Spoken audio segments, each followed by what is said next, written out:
नमस्कार मित्रांनो, स्वागत आहे आपलं नवीन एका व्हिडिओमध्ये. मित्रांनो, ई पीक पाहणी केलेल्या शेतकऱ्यांच्या बँक खात्यामध्ये जमा होणार 39,600 रुपये. मित्रांनो, या बातमीचं आपण विश्लेषणमध्ये तुम्हाला माहिती सांगणार आहे. तर खरंच शेतकऱ्याला ही पैसे भेटणार आहे की नाही, तर तुम्ही आपला व्हिडिओ पूर्ण पहा. चॅनलला आपल्या नवीन असाल तर चॅनलला सबस्क्राईब करा, कारण यापुढे मी तुम्हाला असेच अपडेट आपल्या यूट्यूब चॅनलच्या माध्यमातून देत असतो. तर मित्रांनो, तुम्ही सुद्धा खाली वाचू शकता. महाराष्ट्रात राहणारे सुमारे अर्धे ते किंचित निम्म्याहून अधिक लोकांसाठी शेती मित्रांनो शेतीवरच अवलंबून आहे. आपल्या महाराष्ट्रामध्ये तर म्हणजे 90% लोक शेतीवरच अवलंबून आहे. त्यामुळे महाराष्ट्र आणि केंद्र सरकारने राज्यातील शेतकऱ्याला मदत करण्यासाठी काही कार्यक्रम सुरू केले आहेत. यापैकी मित्रांनो एक होता पीक विमा नावाचा कार्यक्रम. सध्याच्या शिंदे सरकारच्या काळात खूप चांगला कार्यक्रम हा राबवण्यात आलेला आहे मित्रांनो. कारण शिंदे सरकारच्या काळात नुसताच योजना जाहीर झाल्यानंतर शेतकऱ्याला फक्त 1 रुपयात पीक विमा हा मिळालेला आहे.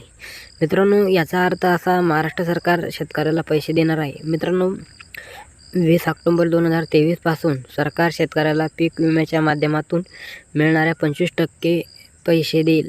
हे पैसे शेतकऱ्यांच्या बँक खात्यामध्ये जमा केले जाणार आहेत.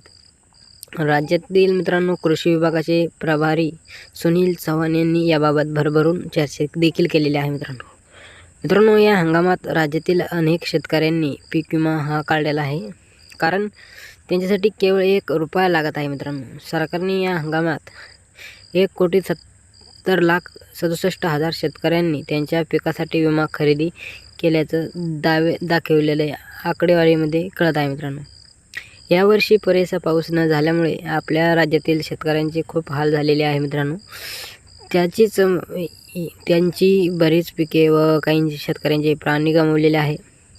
त्यांच्याकडे वाढण्यास व निरोगी राहण्यासाठी पुरेसं पाणी देखील नाही काही ठिकाणी. त्यानंतर मित्रांनो 20 ऑक्टोबर 2023 पासून शेतकऱ्यांच्या त्यांच्या पीक विमा 25% रक्कम पावसाच्या पिकवलेल्या पिकासाठी आगाऊ मिळतील. राज्याचे कृषी आयुक्त सुनील चव्हाण यांनी याबाबत बरीच माहिती दिलेली आहे. मित्रांनो, शेतकऱ्याच्या पीक विम्यापेटी महाराष्ट्र सरकारने काही रक्कम पीक विमा कंपन्याला दिल्या. याआधी सरकार या कंपन्यांना भरपूर पैसे देत असे. यामुळे पीक विमा आलेल्या शेतकऱ्याला लवकरच आगाऊ पीक रक्कम मिळणार असल्याचं कृषी आयुक्तांनी सांगितलेलं आहे. आपल्याला व्हिडिओ कसा वाटला कमेंटमध्ये नक्की सांगा. जय हिंद, जय महाराष्ट्र.